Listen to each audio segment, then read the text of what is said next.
ఆ మట్టి మీద నడదాడమే ఒక మహాభాగ్యంగా, ఒకనొక దివ్యమైన అనుభూతిగా మనం దర్శించగలగాలి. మనోనేత్రంతో చూస్తే మనకు ఆ తాదాత్మ్య భావం కలుగుతుంది. మనస్సు, శరీరం రోమాంచమవుతుంది, మనస్సు పులకాంతరమైపోతుంది. అది అటువంటి సందర్భం. కానీ మనం ఈనాడు ఒక క్షణం ఆలోచిద్దాం. ఆ మట్టి యొక్క అమ్మదనం ఏదైతే ఉందో దాదాపుగా కోల్పోయి కేవలం మట్టిని అమ్మకానికి పెట్టేస్తున్నారు. పచ్చని పొలంగట్టు, ఒకనాడు పచ్చదనాన్ని ఇక్కడ పోసిన విరజిమ్మినటువంటి పొలంగట్టు, పచ్చదనాల పొలంగట్టు నివేశన స్థలాల విభజన రేఖలైపోతున్నాయి. మనకు ప్లాన్స్ ఉంటారు, గీస్తారు వీళ్ళు. ఈ రియల్టర్స్, రియల్ ఎస్టేట్ వాళ్ళు హౌస్ సైట్స్ ప్లాన్స్ వేస్తారు, లేఅవుట్స్ గీస్తారు. అందులో గీతలు కనపడతాయి, అడ్డు నిలువు గీతలు. ఒకప్పటి పొలంగట్టు అవి. ఆ అడ్డు నిలువు గీతలు అలా అయిపోతున్నాయి. అటువంటి మట్టి యొక్క ప్రాధాన్యత, మట్టిలోని అమ్మదనం. అందుకనే మనం వివేకానంద గురించి కూడా చెప్పుకుంటూ కొలంబాలో ఆయన దిగిన వెంటనే దుర్లుకుంటూ శరీరంతో మొత్తం వడలల్లా మట్టిని పూసుకుంటాడు అనమాట ఆయన. అంటే ఒకనొక తాదాత్మ్యము. మట్టి కేవలం మట్టి నిన్ననే చెప్పుకున్నాం మనం. దేశం అంటే మట్టి కాదు అని ఒక మహానుభావుడు చెప్పాడు. మరి ఆయన యాదృచ్ఛికంగా చెప్పాడో లేకపోతే మరి సాభిప్రాయంగా చెప్పాడో తెలియదు. కానీ మట్టి నిజంగా మట్టి మాత్రమే కాదు, మట్టి భూమాతకు ప్రతీక కదా, మనకు తెలుసు కదా. భూమికి నిత్యం మనము సముద్రం అసలేదేవి పర్వత స్థానం అంటే ఉదయం నిద్ర లేవగానే పిల్లలకు నేర్పించే శ్లోకం అవుతుంది, శ్లోకరత్నం. దాంట్లో అమ్మా నీ మీద కాలు పెట్టడానికి నేను వివసున్నైనాను, విధి లేదు, నాకు ఇంకా వేరే మార్గం లేదు, నీతో కాలుతో నేను తంతున్నాను, స్పర్శిస్తున్నాను, కాబట్టి నన్ను క్షమించు అని మనం చేయాలి. అటువంటి మట్టి అన్నమాట. మట్టి అంటే భూమాత, మట్టి అంటే దేశం, మట్టి అంటే దేశం, దేహం, గేహం. ఎందుకంటే అమ్మ ఆయువునిస్తుంది, కానీ ప్రాణవాయువు ఇచ్చేది మట్టి కదా, ఈ భూమే కదా. కాబట్టి అంతటి మట్టి తనాన్ని గురించి మనం చెప్పుకుంటూ మనం ముందుకు నడుస్తున్నాం. రాముడు నడయాడిన మట్టిలో మనం అడుగు పెట్టడమే మనకు ఒక దివ్యానుభూతిగా. మనం ముఖ్యంగా ఈనాడు అయోధ్యవాసులు ఎంత పుణ్యాత్ములో. మరి వాళ్ళ ఆ శృంగిబేరపురానికి రాముడు రథంతో ప్రయాణం అవుతున్నప్పుడు మధ్యలోనే ఒక విషయం కూడా చెప్పుకున్నాను. నలదైవంతుల కథలో జరిగినటువంటి ఒక ఘట్టం జరుగుతుంది. పురజనులు ఎవరో వెనక్కి వెళ్ళడానికి అంగీకరించకపోతే రామచంద్రమూర్తి ఒకనొక సమయంలో ఆ రోజు అర్ధరాత్రి లేదా తెల్లవారక ముందే రథసారథి సుమంత్రుని లేపి, మనం వీళ్ళకి చెప్పకుండా బయలుదేరాలి, లేకపోతే వీళ్ళు మనల్ని వదలరు అనే ఒక భావంతో అక్కడి నుంచి బయలుదేరి వెళ్తాడు. తమసా నది నుంచి మరి గోమతీ నది నుంచి చందికా నది అంటూ వెళ్తూ ముందుకు సాగుతున్నారు. అక్కడ చాలా విశాలమైన సామ్రాజ్యం, చాలా సుసంపన్నంగా ఉంది. ఎటు చూసినా చెట్లు, పచ్చదనం, హరితవనాలు, అటు ఇటు చాలా ఆహ్లాదకరమైన వాతావరణంలో రథం ముందుకు సాగుతూ వెళ్ళిన తర్వాత సరే ఒక గార చెట్టు కింద ఆపుతారు, రథాన్ని ఆపిస్తాడు రామచంద్రమూర్తి. ఆ గార చెట్టు కింద ఆపించి అప్పుడు దూరంగా రామచంద్రమూర్తి సీతాలక్ష్మణులు వస్తున్నారనే విషయాన్ని గ్రహించినటువంటి గుహుడు అనే స్నేహితుడు, రామచంద్రమూర్తికి స్నేహితుడు, అతను బయలుదేరి వస్తాడు. రాముణ్ణి ఎదురేది స్వాగతం పలకాలనే ఉద్దేశంతో తన పరివారం అంతా కలిసి రామచంద్రమూర్తి వైపు అడుగులేస్తూ వస్తున్నాడు. రాముడు ఎలాంటి వాడు మనం ఎన్నోసార్లు చెప్పుకున్నాం. పూర్వభాష, ఎలాంటి భేషజాలు లేవు. ముందుగా మనం ఎవరిని పలకరిస్తాం, మనమే ముందుగా ఎందుకు పలకరిస్తాం? లోపల ఏది కల్మషం లేకపోతే, నిష్కపటమైన హృదయం ఉంటేనే మనకు అది సాధ్యం. ఇవాళ మనం చూస్తుంటాం, ఒక స్థాయి మనుషులు సమానంగా ఒకచోట కూర్చున్నప్పుడు అప్పుడే అటు ఇటు చూస్తారు. మొదట మనం పలకరించాల్సింది ఏం, మన వాళ్ళే పలకరిస్తారులే అనే ఒక భేషజానికి, దాన్ని ఫాల్స్ ప్రిస్టేజ్ అంటారు ఆంగ్లంలో. అంటే మీకు బాగా అర్థం కావాలని అప్పుడప్పుడు వాడుతుంటాను, క్షమించండి ఆంగ్ల పదాలు. అటువంటి సందర్భం, అటువంటి మనస్తత్వం కలిగినటువంటి ఈ సమాజంలో రామచంద్రమూర్తి మనం అడుగడుగున ఆయన చరిత్ర కానీ ఆయన నడవడిక కానీ మనకు ఆదర్శప్రాయంగా ఉంటుంది, మనకు ఒక ప్రేరణగా ఉంటుంది, మనకు స్ఫూర్తివంతంగా ఉంటుంది. ఏ విషయమైనా గమనించండి, అటువంటి స్ఫూర్తివంతమైనటువంటి ఒక సన్నివేశం ఇక్కడ జరుగుతుంది. మనకు చెప్తా సహజంగా పరమాత్ముడు, నీవు పరమాత్ముడి వైపు ఒక అడుగు వేస్తే ఆయన మన వైపు 10 అడుగులు వేస్తాడట. రామచంద్రమూర్తి గుహుడు వస్తున్న సంగతి గ్రహించి, రచన గుహుడు వస్తున్నాడు. గుహుడు అనేవాడు అతను, అది గోయపల్లి, దాని శృంగిబేరపురం అంతా కానీ గోయపల్లి. అతను ఆటవికుడు. అక్కడ ఆ చిన్న చుట్టుపక్కల కొన్ని పల్లెలకు అతను ఒక సమూహంగా, ఒక సామ్రాజ్యానికి ఒక అధిపతి. ఆయన రాజు లాంటి వాడు. ఆయన వస్తుంటే బయలుదేరి రామచంద్రమూర్తి ఎదురెగుతాడు ఆయనకి రాకముందే వస్తే సరే ఆలింగనం చేసుకుంటారు. స్నేహ సంజనితానంద తరంగితాశ్రుజన ప్రసారములై నేత్రములు, నేత్రాల్లో ఆనంద బాష్పాలు కార్చి ఇద్దరు గాఢాలింగనం చేసుకుంటారు. ఈ ఆలింగనం అంటే మనకి ఇంకొక ఆలింగనం కూడా గుర్తు రావాలి. హనుమంతునికి కూడా ఆలింగనం అనేది అంటే స్వామి పరిశ్రమం అనేది ఒక కానుకగా మనకి ఇస్తారు. అది మనకు తెలుసు. ఎప్పుడంటే సీతమ్మ తల్లి దుష్టా సీత అని చెప్పుకుంటూ వస్తారు కదా, సీత జాడని కనుక్కొని నేను వచ్చాను రామా అని చెప్పినప్పుడు రాముడు ఆలింగనం చేసుకుంటారు. అలాంటి ఆలింగనమే అంటే ఆలింగనం అంటే కౌగిలింత. పిల్లలు చాలా మందికి పరిశ్రమం అంటే అర్థం కాదు, ఆలింగనం అంటే అర్థం కాకుండా మనం చేసేది లేని అలాంటి తెలుగు భాష ఇవాళ మనం అలాంటి తెలుగు భాష పరిస్థితికి మనం సాక్షులమై ఉన్నాము. సరే అది పక్కన పెడితే సరే ఆలింగనం చేసుకున్న తర్వాత ఆయన రామచంద్రమూర్తితో సరే రకరకాల ఆహార పదార్థాలు భక్ష్య భోజ్యాలు అన్ని తెచ్చి పెట్టింటారు, సిద్ధంగా పెట్టింటారు. కానీ రామచంద్రమూర్తి ఈ యొక్క మనస్తత్వం ఏదైతే ఉందామో ఆలింగనం అనే మనస్తత్వము ఏనాడు మీరు గమనించింది భారతదేశంలో ఒక కులానికి కులం ప్రాతిపదికగానో లేదా వృత్తి ప్రాతిపదికగా ఏనాడు చులకల భావం లేదు. ఏ వృత్తి తక్కువ ఏ కులం తక్కువ అనేది లేదు, ఎక్కడా లేదు. మనకు భగవద్గీతలో కూడా మాట చెప్తారు కదా, విద్యా వినయ సంపన్నే బ్రాహ్మణే గవిహస్తినే సునిచేత సుభాకేచ పమితాహ సమదర్శన. ఈ సమదర్శన దృష్టి అంటే అన్నిటినీ సమానంగా దృష్టి ఏదైతే ఉందో రాముని పట్ల చాలా నారదులు చెప్తారు, వాల్మీకి మహానుభుడు అనేక సందర్భాలు సర్వసమశ్చైవ అన్నిటినీ సమానంగా చూసే మనస్తత్వం కలిగినటువంటి రాముడు ఆ రోజు గుహుని ఆలింగనం చేసుకోవడంలో ఆశ్చర్యం లేదు. అలా గుహుని ఆలింగనం చేసుకున్న తర్వాత సరే అక్కడ ఉన్నటువంటి పదార్థాలన్నీ రాముని కోసం తీసుకుని వచ్చింటాడు మహానుభావుడు. రాముడు ఎక్కడా ధర్మం తప్పడు కదా, ఎక్కడా ఒక్క కించిత్ అనువంతైన ధర్మం తప్పని వాడు కాబట్టి తన వనవాస దీక్షకు కావాల్సినటువంటి షరతులు నియమాలు ఏవైతే ఆయనకు తెలుసు కాబట్టి అవన్నిటినీ వద్దంటాడు. ఇవన్నీ మేము స్వీకరించే పరిస్థితిలో లేము ఓ మిత్రమా, కేవలం నాకు గుర్రాలకు కావలసిన గ్రాసం ఇవ్వండి అంటాడు. అంటే గుర్రాలకు గడ్డి కావాలి కదా, ఈ గుర్రాలు పైగా ఈ గుర్రాలు మా నాన్నగారికి చాలా అత్యంత ప్రీతిపాత్రమైన గుర్రాలు ఇవి.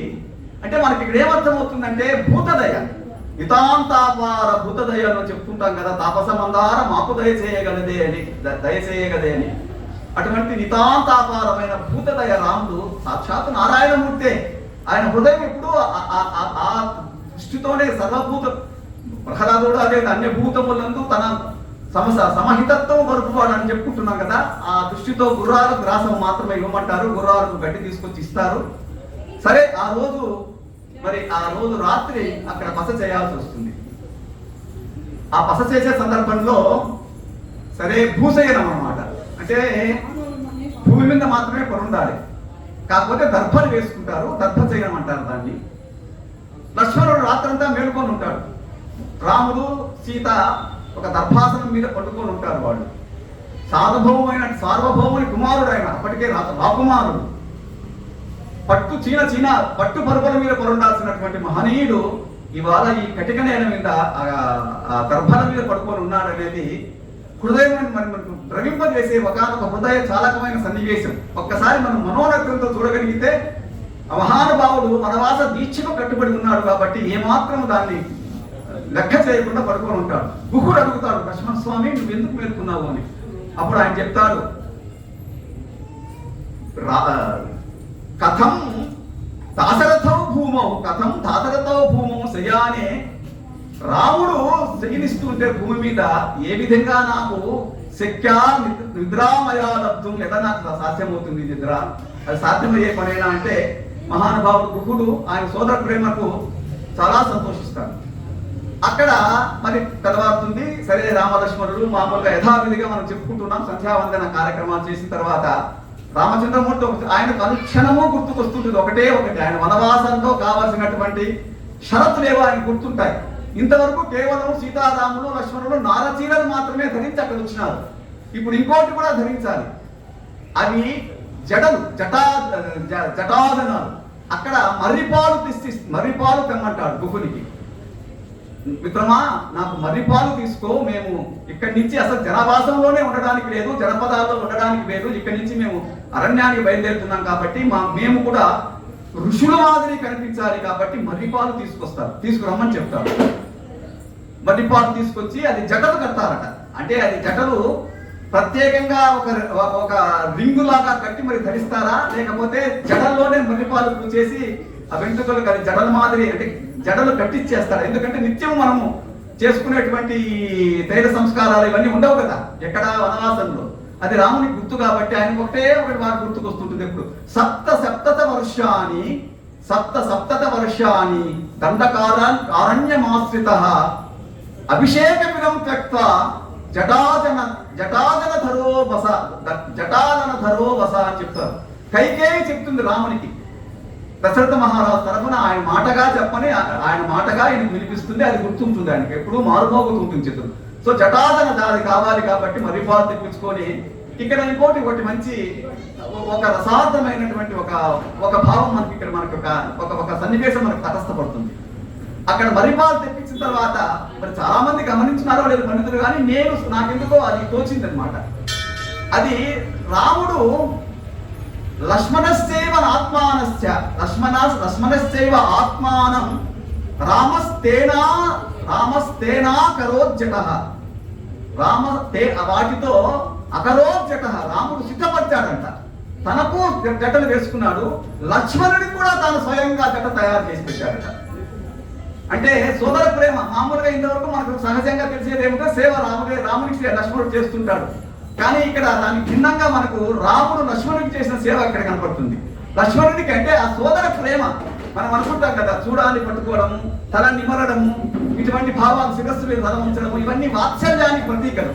అటువంటి వాత్సల్య భావంతో తమ్ముడికి జడ వేశాడు మహానుభావుడు. అంటే రాముని గురించి మనం అనుకుంటే ప్రతిదీ ఒక ఆదర్శప్రాయమే. ఇవాళ సోదరులు ఎలా ఉన్నారో మనం చిన్న చిన్న ఆస్తిపాస్తులు తగాదాట పెట్టి ఎన్నో చూసుకుంటాం. మరి ఒక ఆదర్శమైనటువంటి రామాయణాన్ని మనం చెప్పుకున్నప్పుడు ఇలాంటి విషయాలు ప్రత్యేకంగా మనం చెప్పుకోవాలి. అప్పుడు సరే జటలు తయారైన తర్వాత వాళ్ళు బయలుదేరుతామంటే సరే గుహుడు నదిని గంగానదిని దాటించడానికి నావను సిద్ధం చేస్తాడు. అక్కడ మహానుభావుడు మొండికేస్తాడు సుమంతుడు. మనం చాలా మంది అనుకున్నాం నేను సుమంతుడు వెళ్ళడానికి ఒప్పుకోడు. రామచంద్ర నీవు లేని అయోధ్యకి నేను ఎలా వెళ్ళగలను, నేను నీతో పాటు వచ్చేస్తానంటే ఎంతో చెప్తాడు. నచ్చదు, నచ్చ చెప్పలేకపోతే చివరికి ఒక మాట అంటాడు, అయ్యా సత్యవాక్యాన్ని నిలబెట్టుకోవడంలో ఉన్నటువంటి అసలు సత్యం అనేది ధర్మానికి పరాకాష్ఠ. అసలు ఏది ధర్మము అంటే సత్యాన్ని పాటించేదే ధర్మం, అది పరాకాష్ఠ. మనం మామూలుగా భారతంలో పద్యం ఏది పరాకాష్ఠ ధర్మపదపడకి వెళ్ళాలని చెప్పాను మీకు గతంలో. అంటే ఎవరిని నొప్పించకుండా ఉండడమే ధర్మానికి, అన్ని ధర్మాల కంటే ధర్మపరాయణమని. కానీ దానికి మించినది ఏం చెప్తున్నట్టు రాముడు ధర్మానికి పరాకాష్ఠ సత్యం అని చెప్తున్నాడు మహానుభావుడు. నిజంగా మనం గమనిస్తాం, మనము ధర్మం పాటించే వాళ్ళు అసత్యం ఆడటానికి లేదు. నిజంగా సత్యవచనాలు పలుకుతుంటే ఏదైనా అధర్మమైన పని చేయాల్సి వస్తే మనం చేయగలమా? ఒక చెడ్డ పనో ఒక అధర్మమైన పనో మనం చేస్తే దాన్ని సత్యం చెప్పాల్సి వచ్చినప్పుడు మన దాని అధర్మాన్ని చెప్పుకోలేరు కదా బయటికి. తత్ఫలితంగా ఏమవుతుందంటే అసత్యం ఆడటం మానేస్తాం, అట్లాగే అధర్మాన్ని చేయడం కూడా మానేస్తాం. అందుకనే ధర్మానికి పరాకాష్ఠ ఇది. సత్యవాదీ అస్మిన్ లోకే సత్యవాదీ పరమం గచ్చతి క్షయం అని అది కూడా ఒక మాట చెప్తారు. సత్యమూలాని సర్వాణి సత్యాన్నాస్తి పరం పదః, సత్యాన్నాస్తి పరం పదం అని చెప్తారు. అది కూడా చెప్తారు అన్నమాట. మనకు సత్యాన్ని మించినటువంటి రాముడు చెప్పిన మాటలు ఇవన్నీ. వాల్మీకి మహానుభావుడు మంత్రరాశిగా పోసి మనకు అందిస్తున్నటువంటి సత్యం గురించి రాముడు ఇంత చెప్తాడు.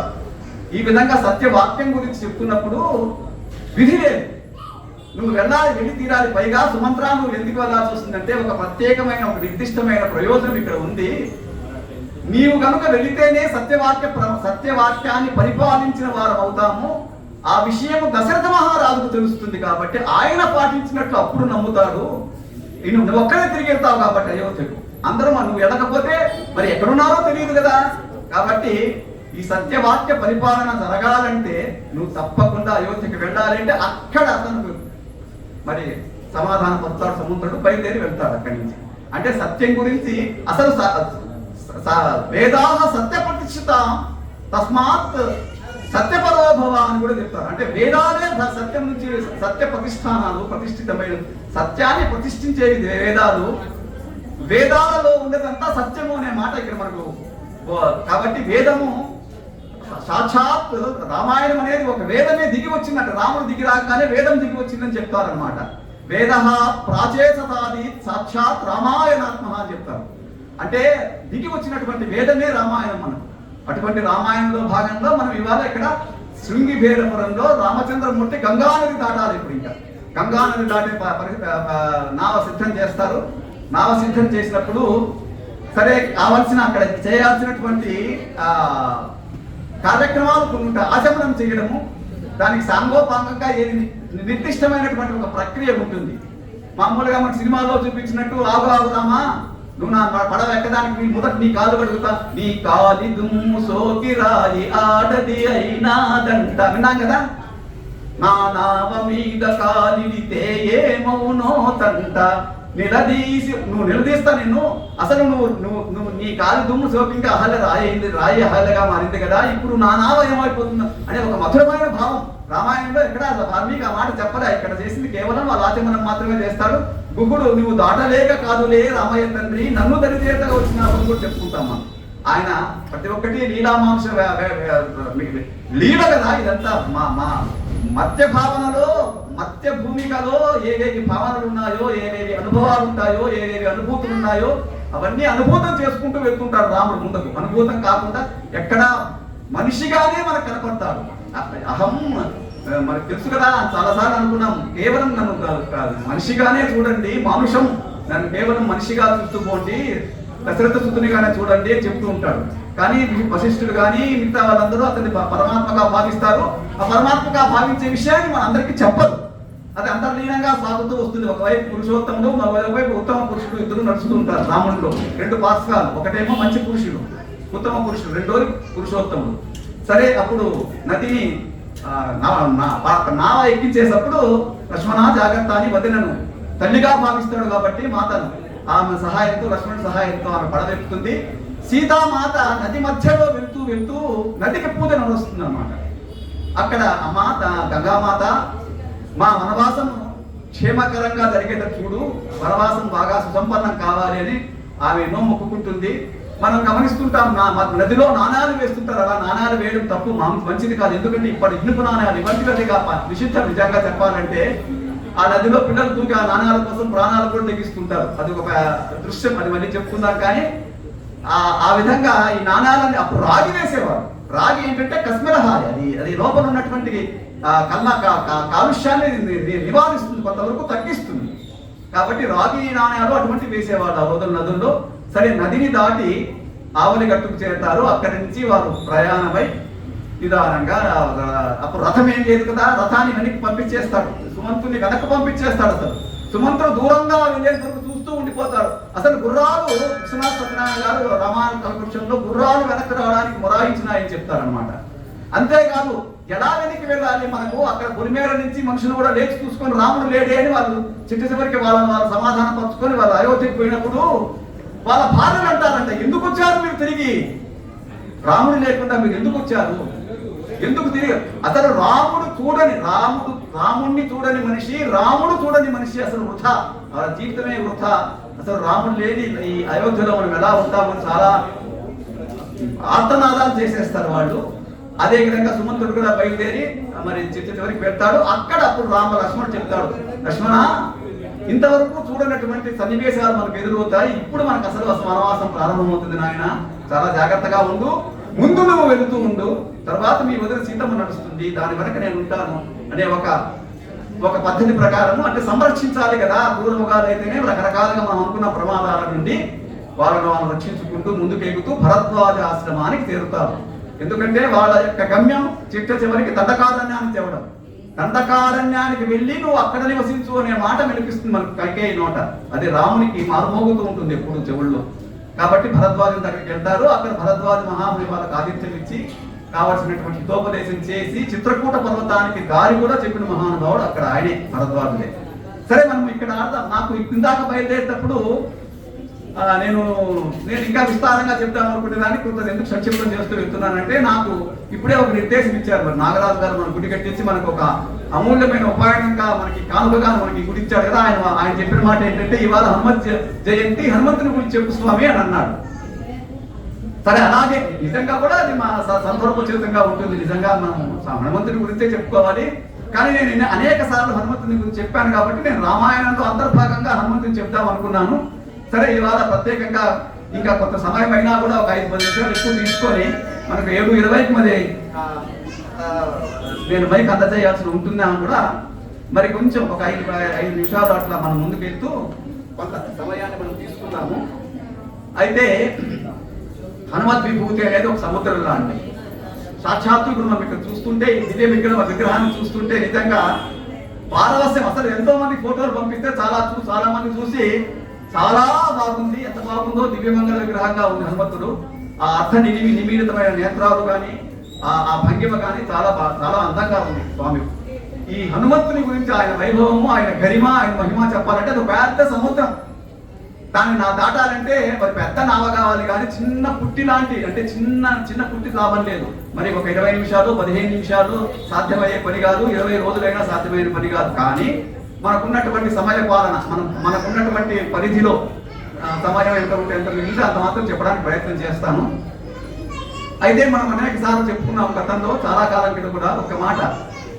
అసలు రాముడు అనే ఒక తత్వము ఒక నది అయితే, ఒక జీవనది అయితే, రామరసం అనేది ఒక జీవనది అయితే ఆ నదిలోని పానీయం తీసుకొని మనం తాగాలి కదా. మనం అంట పిబరే రామరసం అంటుంటాం కదా, పాట చాలా అద్భుతమైన పాట. మరి ఆ నీళ్లు మనము తీసుకొని త్రాగడానికి అనుకూలంగా మనకు ఒక ఒడ్డు కావాలి. మామూలు ఘాట్లు అంటాం కదా, పుష్కర ఘాట్లు అని చూసే ఉంటారు మీరు. ఆ ఒడ్డు ఎవరంటే మనకి రామరసము నిత్యమధురము నిరంతర నాదధారగా ఈ మహిపాలు జీవనది.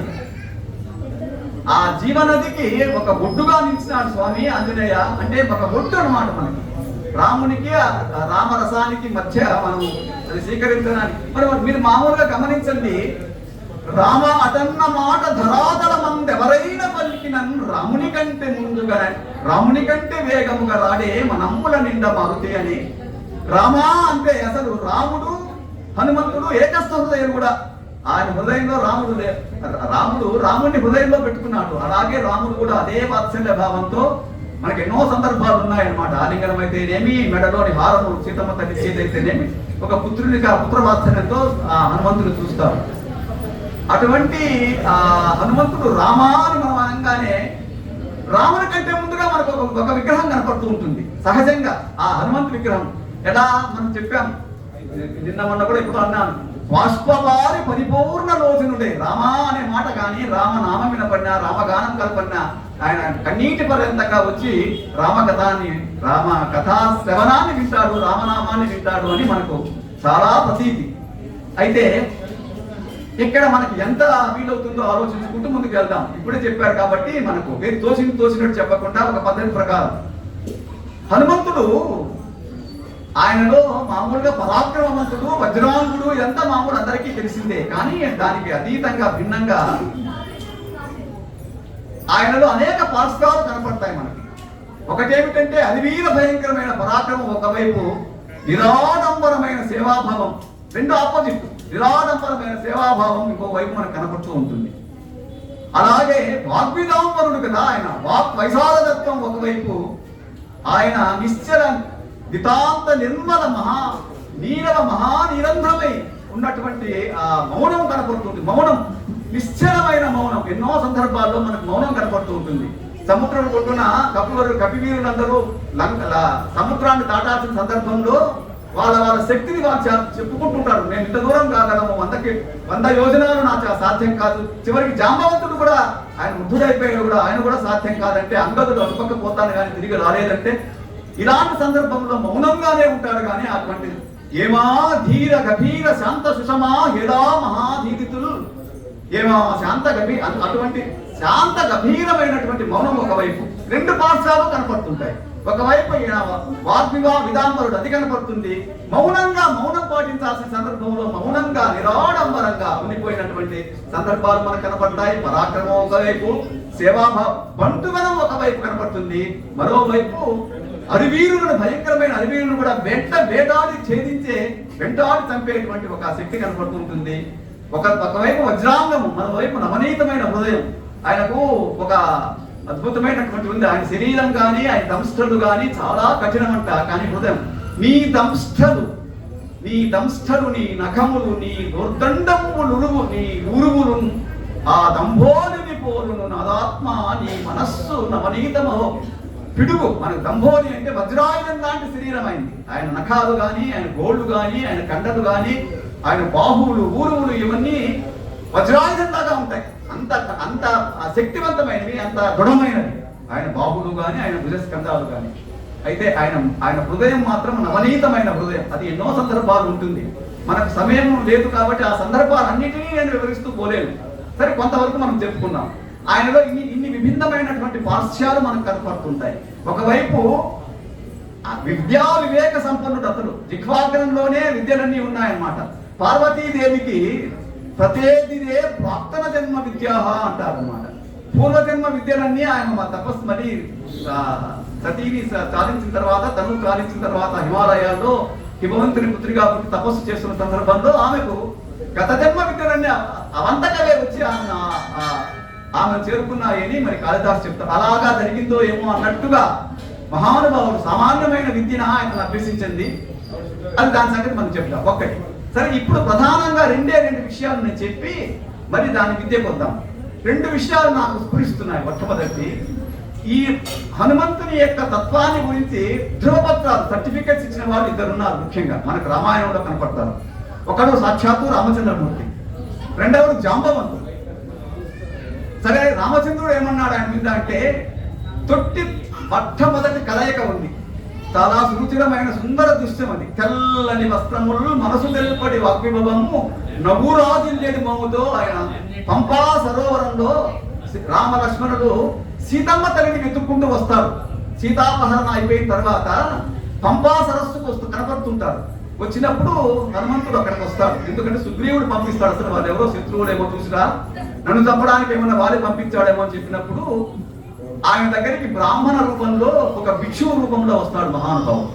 తెల్లటి వస్త్రాలు కట్టించుకొని చిరునవ్వుత పునికిసలాడుతుంటే చాలా ప్రసన్న వదనంగా వచ్చి రాముని కనపడినప్పుడు రామచంద్రమూర్తి ఒక సర్టిఫికెట్ ఇస్తాడు ఆయనకి, ఒక ధ్రువపత్రం.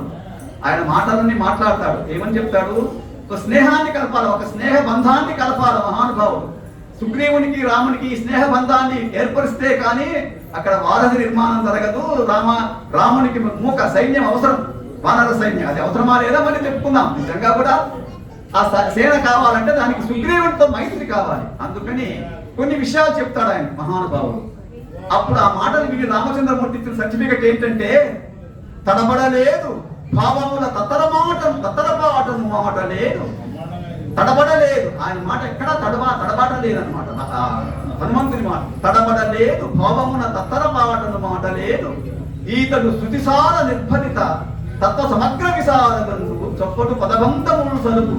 ఎటువంటి వాడంటే ఇతను లక్ష్మణ, అతను వ్యాకరణవేత్త, నిగమసారము అంటే వేదసారము తెలిసినటువంటి మహానుభావుడయ్యా. ఆయన మా సామాన్యుడు కాదు లక్ష్మణ అని మొట్టమొదటి కనుక ఫస్ట్ సైట్ అంటారు కదా. అప్పుడు రాముడు ఈ విదాంబరుడు కదా మనవాడు, మన హనుమంతుడు. వాక్కుకు నిజంగా వాయుపుత్రుడు కదా, వాక్కుకు మూలం వాయువు. కాబట్టి ఆయన అంత వాక్ విశారదుడు అనమాట. ఆయన వాక్య నిపుణుడు. అటువంటి ఆ హనుమంతుని మీద మొట్టమొదటి సర్టిఫికెట్ రామచంద్రమూర్తి ఇస్తే ఇంకొక మాట కూడా చెప్తాడు. కూర్చుటకు కత్తినెత్తిన క్రూరుడైన శాంతి తొనికిసలాడు నీ స్వాదు సుఖద మంద్రగ స్వరమున వెలువడు మాట వినిన కత్తి దింపడే శాంతించి కనుకరించి. అయా కత్తి పైకెత్తినాడు ఒకడు, చంపడానికి ఒక మనిషిని కత్తిని గుర్తుకు కత్తిరించాలి. ఇంకా అటువంటి సందర్భంలో నీ మాట వింటే నీ శాంతమైనటువంటి స్వాదు తీయని మంచి మాట నీ నోటి నుంచి మంత్రస్వరంలో, ఆయన మధ్యమ స్వరం అంటారు ఆయన్ని, మరీ గంభీరమైన స్వరం కాదు, మంత్రస్వరం మధ్యమ స్వరంతో హనుమంతుడు మాట్లాడితే అటువంటి కఠినాత్ముడైన కత్తి తింపేస్తాడు లక్ష్మణ.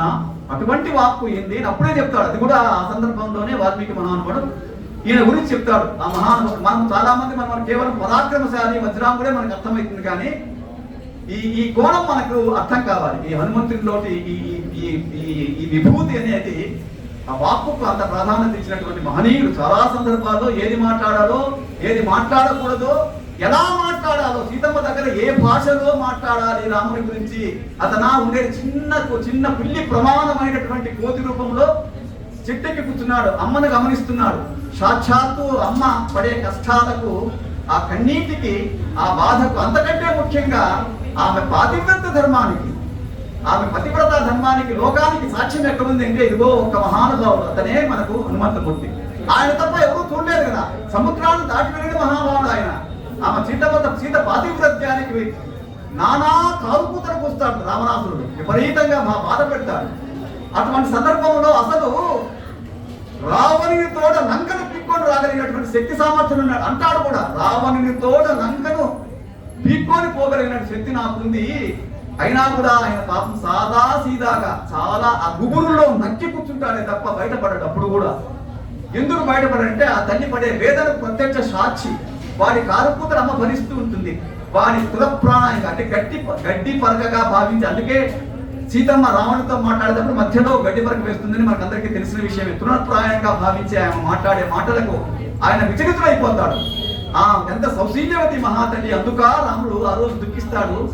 ఆ పంపా సరోవరం వల్ల ఆ కొండల్లో పూలను చూసి హా లక్ష్మణ అని, హే సఖీ అని చాలా ఆర్తనాదం చేసేస్తాడు మహానుభావుడు రాముడు.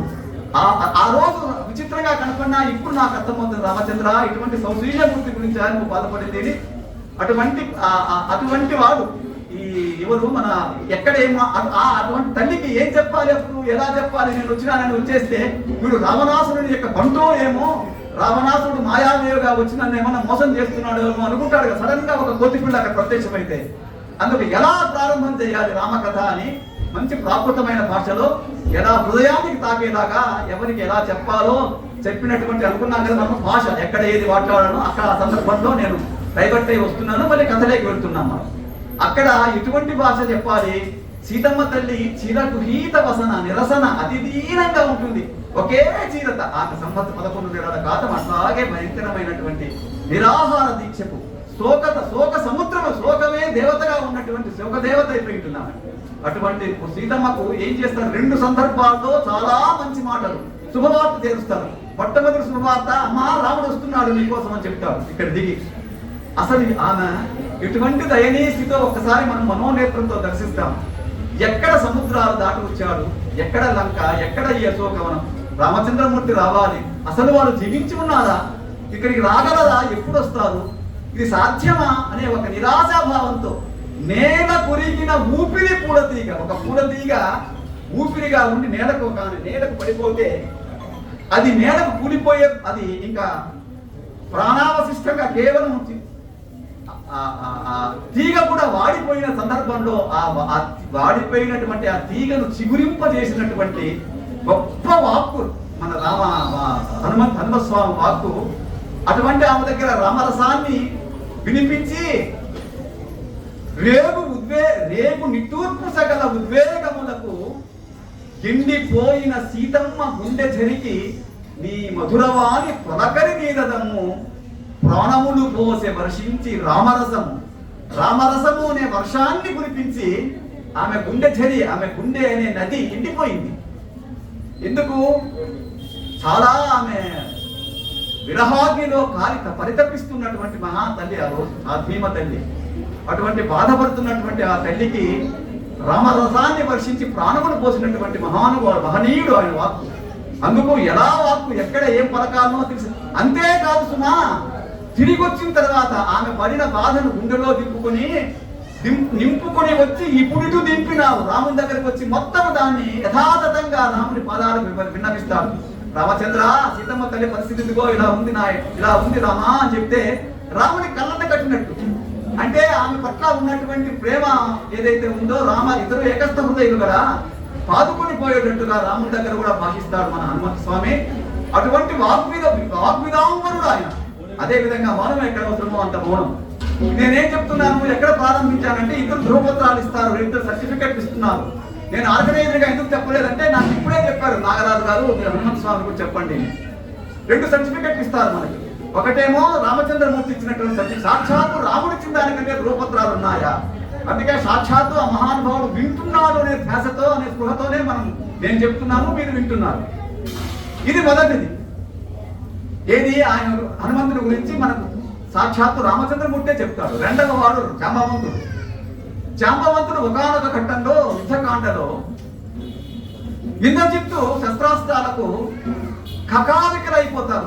వానరసేన చల్లా చెదిరిపోయి ఇసుకల వలె రాలి పడిపోతారు, విగత జీవితులైపోతారు. మొత్తం సేన అంతా విగత జీవులైపోయి పడిపోయిన సందర్భంలో అందరూ చనిపోయినారు. సేన ఇంక లేదు, యుద్ధం ఆగిపోతుందా అన్నంత భయంకరమైనటువంటి వాతావరణం ఇంద్రజిత్తు వేసిన అస్త్రాలు.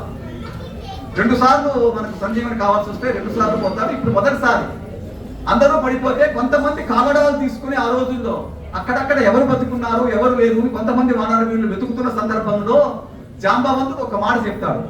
అరే మారుతి బతుకున్నాడా, హనుమంతుడు ఉన్నాడా చూడండి మొదట అంటాడు. ఆయన ఏం చెప్తాడంటే హనుమంతుడి శక్తికి ఒక్క మారుతి జీవించి ఉన్న చాలు, ఒక్క మారుతి జీవించి ఉన్న చాలు, కపులకు ఎలాంటి ఆపద కలగదని నీకు శక్తికి నెనరైన నిర్వచనము. జాంబవంతు అతని జ్ఞానధనుడు అనమాట. ఒక్క మారుతి బతికుంటే చాలు, మన కపులకు ఎలాంటి ఆపద కలగదు అని అంతటి నమ్మకంతో మనకు చెప్తాడు. అంటే ఆయన పరాక్రమం మనం వర్ణించగలమా? అటువంటి యుద్ధంలో జాంబవంతుడు సాక్షాత్ ఆయన యుగాలు చూసిన వాడు, ద్వాపర యుగము చూసినాడు, అటు త్రేతాయుగం కృతయుగం కూడా చూసినట్టు చెప్తారు. జాంబవంతుడు జ్ఞానధనుడు ఆయన. మరి త్రివిక్రమావతారంలో భూమిని 3 సార్లు చూస్తాడంట. అటువంటి మహానుభావుడు ఆ జాంబవంతుడు ఒరే తాత, ఆయన వృద్ధుడు అయిపోయినాడు, ఒరే హనుమంతుడు బతుకున్నాడు కదరా, హనుమంతుడు ఒక్కడుంటే చాలు మనకి ఎలాంటి ఆపద లేదు అని చెప్పడము, ఆయన సంజీవిని పర్వతం తీసుకురావడము, ఆ సంజీవిని కృత సంజీవిని మూలికతో అందరూ బతుకుతారు. అదంతా ఆ కథ నడుస్తుంది. అది 2వ సర్టిఫికెట్ ఇస్తాడు. మరి ఎవరు? జాంబవంతుడు మన స్వామి గురించి. ఈ 2 ధ్రువపత్రాల కంటే నిజంగా కూడా అది హనుమంత స్వామి గురించి ఇంతకంటే గొప్పగా ఇంకెవరు చెప్పలేదు. ఒకటేమో రాముడు చెప్తాడు, ఇంకోటిని అయితే మనకందరికీ తెలుసుంటుంది. ఇదంతా అందరికీ తెలుసు. కానీ అసలు ఆ మహానుభావుని జన్మ గురించి చెప్పాలి కదా మనం. ఇప్పుడు ఇవాళ ఆయన పుట్టినరోజు జననం ఎలా జరిగింది అంటే దాని గురించి కూడా 2-3 మాటలు చెప్పుకొని మనకు సమయం, నాకు తెలుసు సమయ పాలన చేయాలి. మనం ఇట్లా కొనసాగిస్తూ పోతే మనకు హారతికి ఆలస్యమైపోతుంది. అన్ని కార్యక్రమాలు నిదానం అవుతాయి. దీనికంటే ముఖ్య కార్యక్రమాలు అవన్నీ ఉన్నాయి కాబట్టి ఒక 5-10 నిమిషాల్లోనే ముగించే ప్రయత్నం చేస్తాను. అక్కడ కుంజక స్థల అనే ఒక అప్సర స్త్రీ, గత జన్మలో ఆమె అంజనాదేవి, ఈమె హనుమంతుని తల్లి అంజనాదేవి కుంజిక స్థల అనే అప్సరల. మరి ఇప్పుడు సుమేరు పర్వతంలో కేసరి అనే రాజు, అక్కడ వానరులు అందరూ ఒకే రకమైన వానరులు, వృక్ష వానరులు, గోపుచ్చ వానరులు. మరి జాంబవంతుడేమో మనకు తెలుసు, జాంబవంతుడు ఆయన భల్లూకం. ఇలాంటి పరిస్థితుల్లో ఈ వృక్ష వానర పతికి కేసరి అనేవాడు రాజుగా సుమేరు పర్వతంలో ఉంటే సాక్షాత్తు అంజనాదేవి అతని భార్యగా పుడుతుంది, అతని భార్య అవుతుంది. సరే, హనుమంత స్వామిని అతని కారణ జన్ముడు, అది సాక్షాత్తు భావి బ్రహ్మ అని కూడా చెప్తారు. సాక్షాత్ భవిష్యత్తులో మరి కల్పాంతరం తర్వాతనా మన్వంతరం తర్వాతనా కాదు, బ్రహ్మ సాక్షాత్తుగా చెప్తాడు, నువ్వే భావి విధాత అని. అటువంటి హనుమంతుని జన్మ ఒక ఏడుపుతో ప్రారంభమవుతుంది. సరదాగా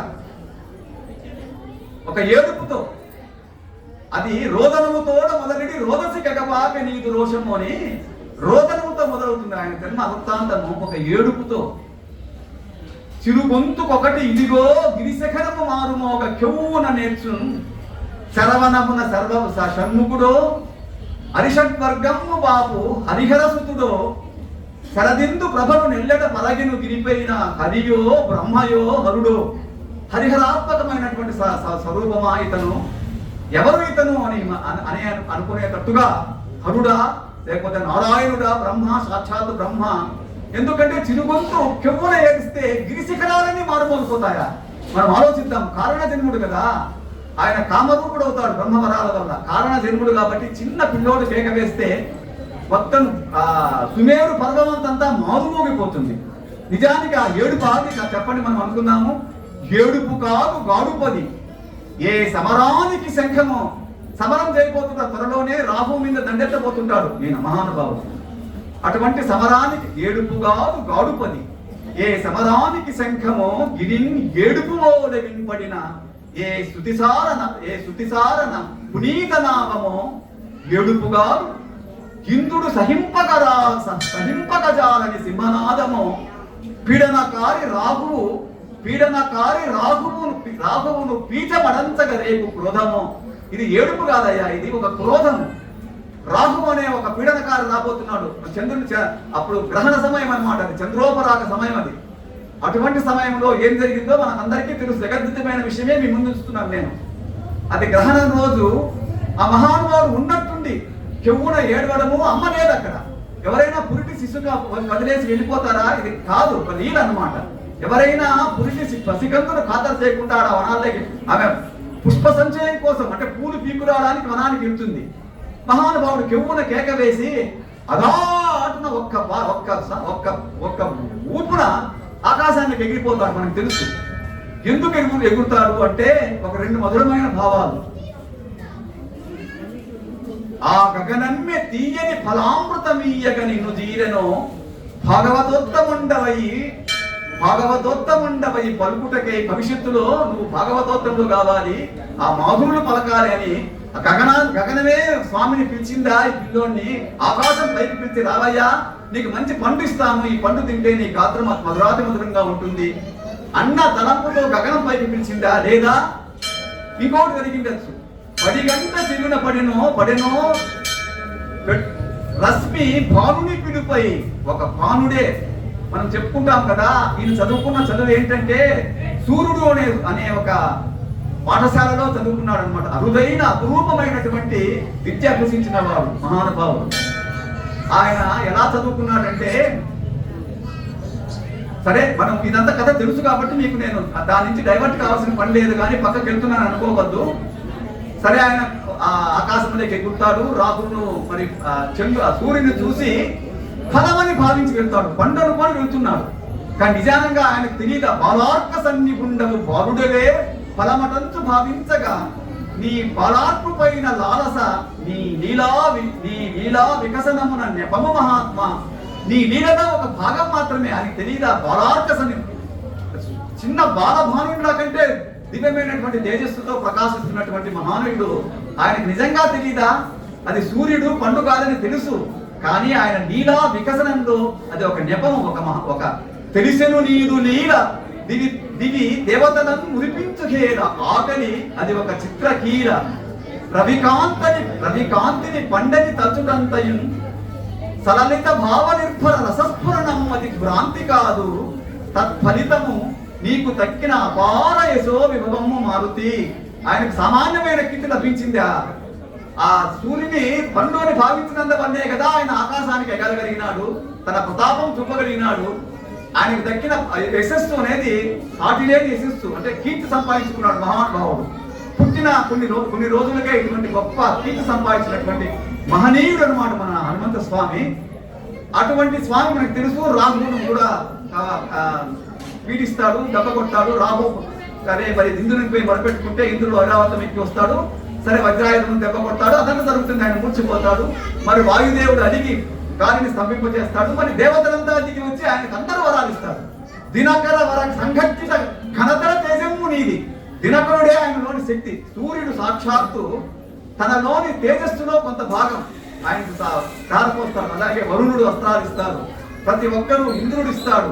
బ్రహ్మదేవుడు సాక్షాత్తు అస్త్రాలు అంతా చేస్తాడు. అందుకే బ్రహ్మాస్త్రాన్ని గౌరవిస్తాడు ఆయన. ఇంద్రజిత్తు మరి బ్రహ్మాస్త్రం వేసినప్పుడు ఇదంతా మనకు అప్పుడే తెలుస్తుంది. ఎందుకు తెలుస్తుందంటే సాక్షాత్తు ఆయన చదువు ఎలా సాగిందంటే ఒక మనోహర దృశ్యం. ఉదయాద్రిపై నుండి కదలి అస్తాద్రికి దినకరున్ వెన్నంటి అనుకరించి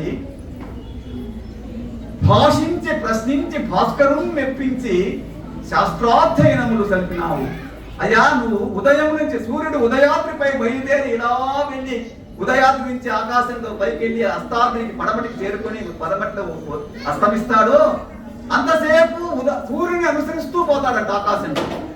అంతటి తేజస్సాలి, అంత పరాక్రమశాలి. అటువంటి ఆ విధంగా ఆయన విద్యలు ఆయనతో సూర్యునితో భాషించి ఆయనతో మాట్లాడి ప్రశ్నించి అనేక మరి సంశయాలు ప్రశ్నించి శాస్త్ర అటువంటి ఆయన ఒప్పించి శాస్త్రాన్ని నమ్మేది, శాస్త్ర అధ్యయనము విద్యను నేర్చుకున్నటువంటి మహనీయుడు.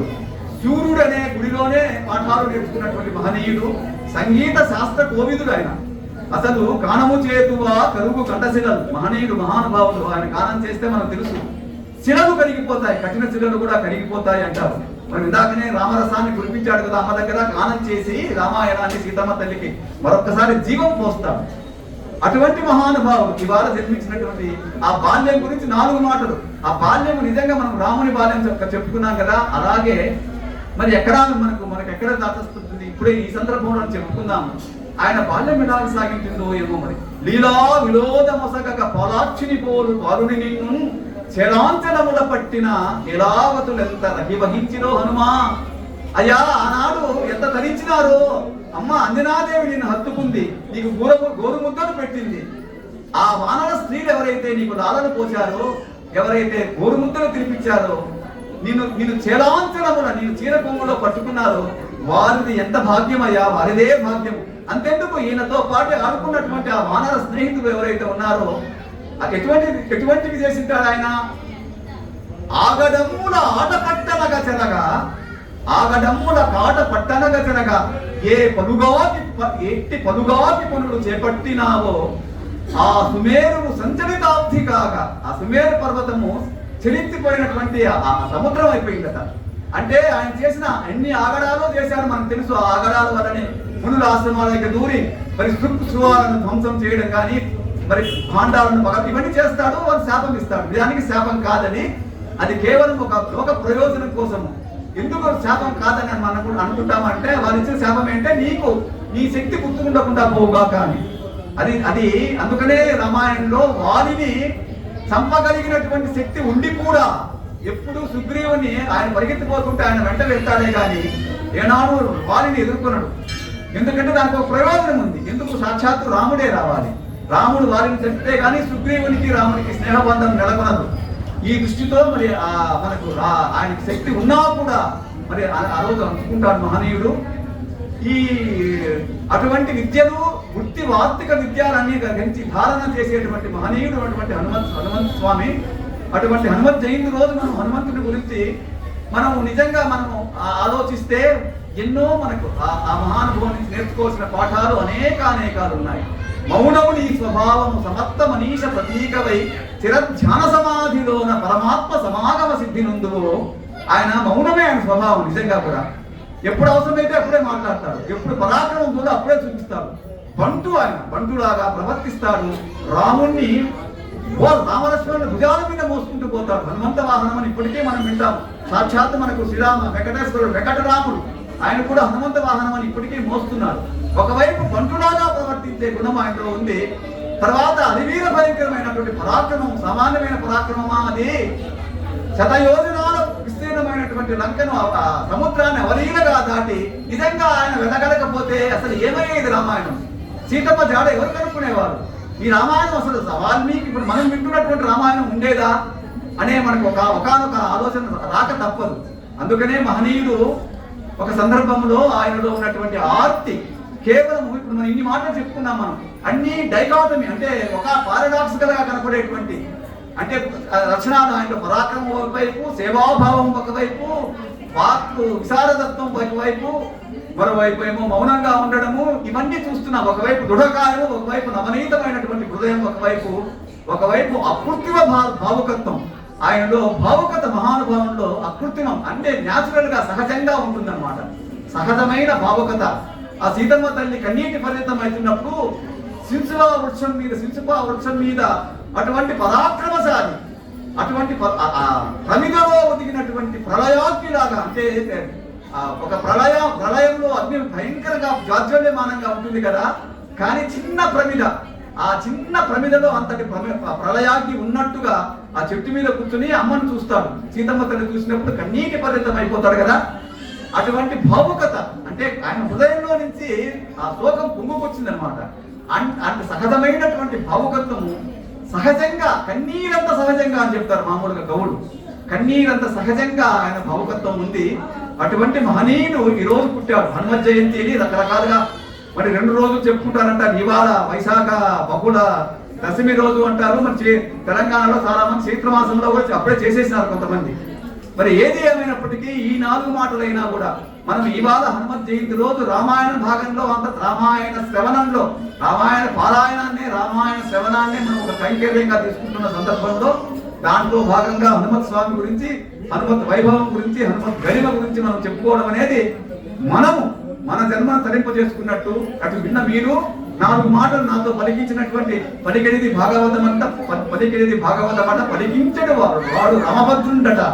మరి కన్నీటి పర్యంతమై బాష్పవారి పరిపూర్ణ లోచనుడే మన ఈ రాముని గురించి వింటున్నటువంటి ఆ మహాస్వామికి మరి మనసావాచ కృతజ్ఞతలు తెలుపుకుంటూ శ్రీమద్ విశ్వ గురుత్వ సత్వ పదవీ విభ్రాజితాం విస్తృతాం ఆద్యం కర్తుమశేష విశ్వమనిషం కార్యం కరే కల్పితాం సర్వోర్వీ శరణాగతార్తిహరణాం సర్వారి గర్వాపహాం వందే భారతమాతరం సురవరాం వాత్సల్యపురాంతరాం కాషాయాంబర చుంబితాంబర యశ కాదంబినీ కేతనాం వందే భారతమాతరం సురవరాం వాత్సల్యపురాంతరాం. స్వస్తి. నమస్తే. స్వస్తి ప్రజాభ్యః పరిపాలయంతాం న్యాయేన మార్గేణ మహిం మహీషా గోబ్రాహ్మణేభ్యః శుభమస్తు నిత్యం లోకాః సమస్తాః సుఖినో భవంతు. నమస్తే.